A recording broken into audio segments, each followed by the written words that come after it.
After watching 72 Hours on Netflix, there was one major lesson or one major thread that I wanted to share with you guys, and I thought that it was truly all about how different generations are disconnected. There's genuinely this disconnect between generations these days. I am a millennial, so the Gen Z, Gen Y, Gens, we're just very different. And rightfully so. Joe, or Kevin Hart's character, was very different than all of the young men, will say, and what they were experiencing.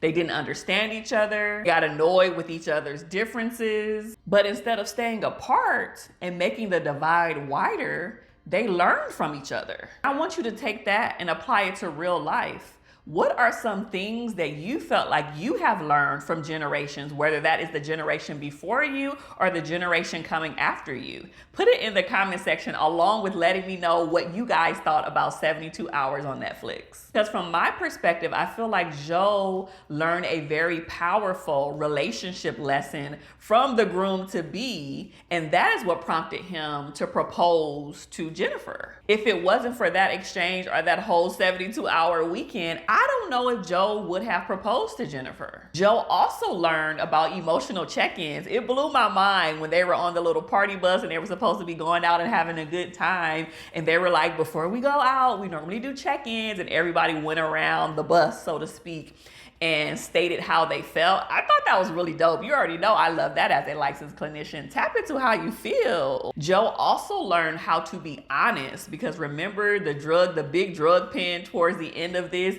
he essentially gave Joe life advice. It was a lot of learning, a lot of lessons that Joe got. I believe the young men learned from Joe as well. You know, them calling him Unc and playing and being like, you listen to that kind of music, or that's your dance, or that's how you dress, you know, like it really just showed the divide between generations. But at the same time, there was a level of respect there too. Towards the end of this movie, Joe gave old boy a job, like, you know, like they wind up inviting him to the wedding and he really showed up for real. And so they built like this little brotherhood, you know, of things that they will never forget. And so Joe will likely go into that little friendship book that they were holding on to, because those 72 hours, they did a lot.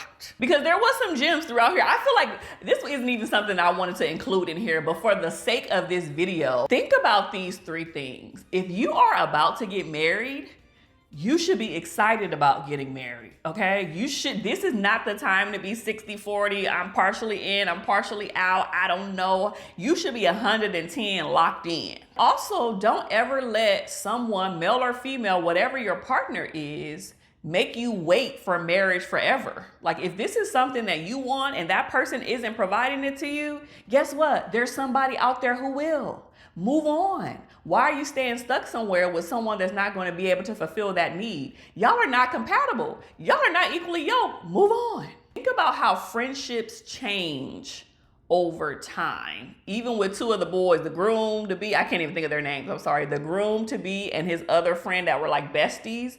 Think about how when you get older and different phases and seasons of your life happen, you either gonna come together and be tight, or you guys are going to drift apart. So I always pose this question: is your relationship or your friendship in a difficult season, or is it at a dead end? From my personal opinion, I love the fact that Katt Williams was in this movie. That whole fighting scene with Katt Williams literally had me rolling. That was probably the most I laughed throughout this whole entire movie. I also enjoyed Mike Epps being, you know, one of the cops as well. Like those two popping in here. Like I enjoy additional comedians being a part of this movie. Y'all may not agree with me on this one, but I felt like the whole drug storyline, drug pen, I stole drugs on accident, that was a far-fetched for me. That was a stretch. Like I feel like there could have been some other storyline that could have been like interwoven and replaced with that, because I felt like it was just doing too much. Like the writers could have came up with something a little bit stronger than that scenario and more realistic too. I didn't think it was hilarious because I was reading on threads. Some of y'all loved this movie. Y'all was like, we was cackling and it was so funny and it was hilarious. And there was the other group of y'all that were like, this was a waste of my time. I need my time back. I need to reclaim my time. This was boring. I did not laugh. This was stupid or whatever. So for me, I chuckled more than I actually laughed, but I would probably give this movie a 6 out of 10. Thank you so much for watching another review on my channel. Don't forget to like, comment, subscribe, and watch more review videos here, but I will see you next time. Be blessed. Bye.